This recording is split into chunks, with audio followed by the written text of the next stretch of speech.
My son's camera monitor alerted in the middle of the night. I checked it and saw my wife and son sitting on the bed. They weren't my wife and son. I'm a nurse and I currently work nights. It's a total drag, but I'm hopeful I can go to days soon since some coworkers are planning retirements. Anyway, I was working one night when just after 3 a.m. my son's monitor alerted me to sound and movement.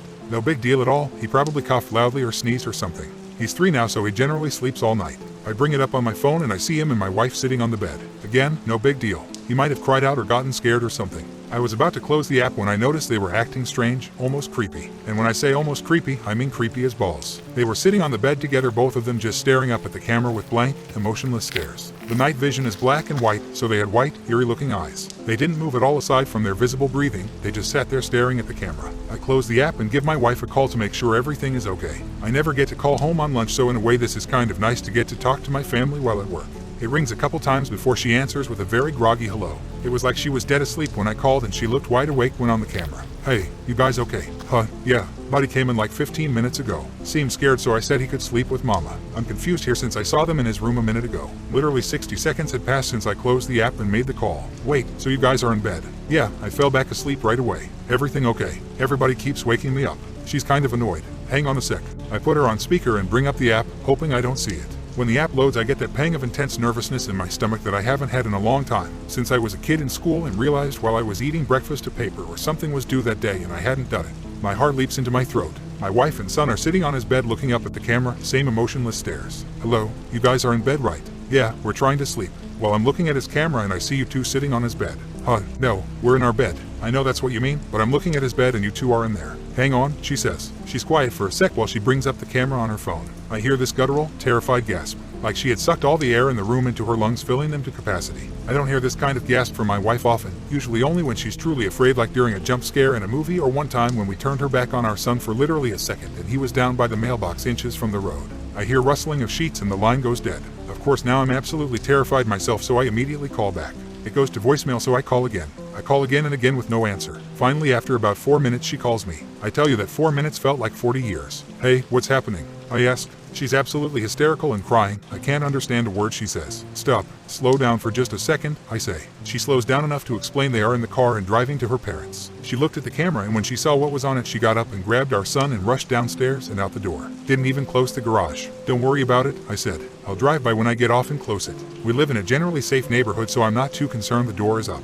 You will not go in there, she says. Hell no, I return. Why are we on the camera? She asked. Is it a recording? I don't know, I return. I'm gonna keep watching it and see if there's anything I can tell. Do our code words with Buddy. We have code words because we're nerds. We've seen too many pod people and imposter movies, so we decided a long time ago to make code words with each other to be able to tell if one of us was an imposter. We have a couple code words, but we also have a 3-sentence story we recite together, each saying a different part alternately of each other. I hear her on the phone saying the things we taught our son. He giggles as he says them since he thinks they're a joke and doesn't have any idea of the real meaning.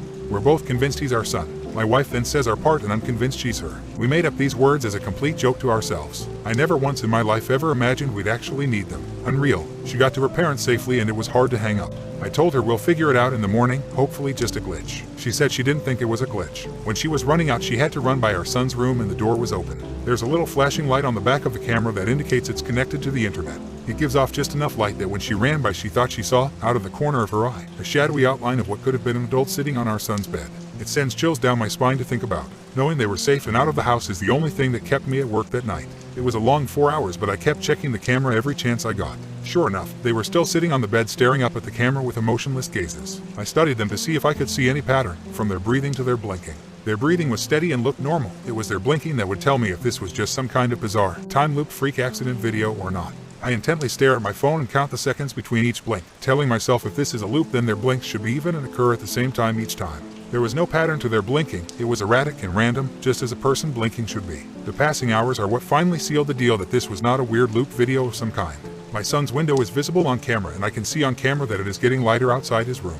His curtains keep out just enough light to prevent the camera from exiting night vision, but lets in just enough to be able to tell the sun is rising. I try to figure out what the hell I'm going to do before I leave work.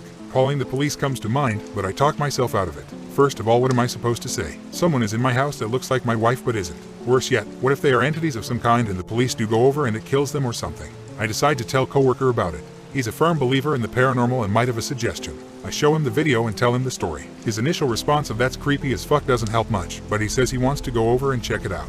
He says we both should to see if not my wife will try and act like my wife. I tell him absolutely not, and he says we should at least go to the house even if we don't go in. I agree on that since I wanted to close the garage. We got to my house and walked around the perimeter first. Not sure what we wanted to accomplish by that, but it felt like something we should do. The curtains were all drawn since nobody was there to open them in the morning, so we couldn't see anything. I went to close the garage and suddenly had this overwhelming urge to go inside and investigate. It was like I just had to know what was going on. So in we went. We walked through the kitchen towards the foyer where the stairs are. It's so quiet in our house right now you could hear a feather drop, forget the pin. We stop at the bottom of the stairs and wait a few seconds. I look at the camera again and they are still sitting there. I've never been so scared in my life. My coworker puts his foot on the first step and I suddenly say stop loudly. Forget this, we're out of here, I tell him. Come on, I start making my way back to the kitchen. We hear a loud creak in the floor from upstairs. It's my son's room. He has a very loud, creaky board right in the middle of his floor that's almost impossible not to step on. My wife and I are still deciding if we ever want to fix it because it will alert us if he's ever up to no good when he gets older trying to sneak out or something. Come on, come on, come on. I yell as I motion for him to move his ass. We're out of the house in about 2 seconds. Out on the street I check my phone. Now only not my son was sitting on the bed, same blank stare. Not my wife was gone. Holy shit. My coworker says, that was stupid as fuck of us. Do not tell my wife we went inside. She would be so ungodly mad if she found out what we just did. I use my garage door opener in my car to close the door. Before we leave I look at the camera again. Not my wife is back on the bed with not my son, both staring blankly up at the camera, blinking every few seconds. That was all about 4 days ago now. Not my wife and not my son are still sitting on the bed staring up at the camera. They haven't moved a millimeter. We obviously haven't gone back to our house. What do we do?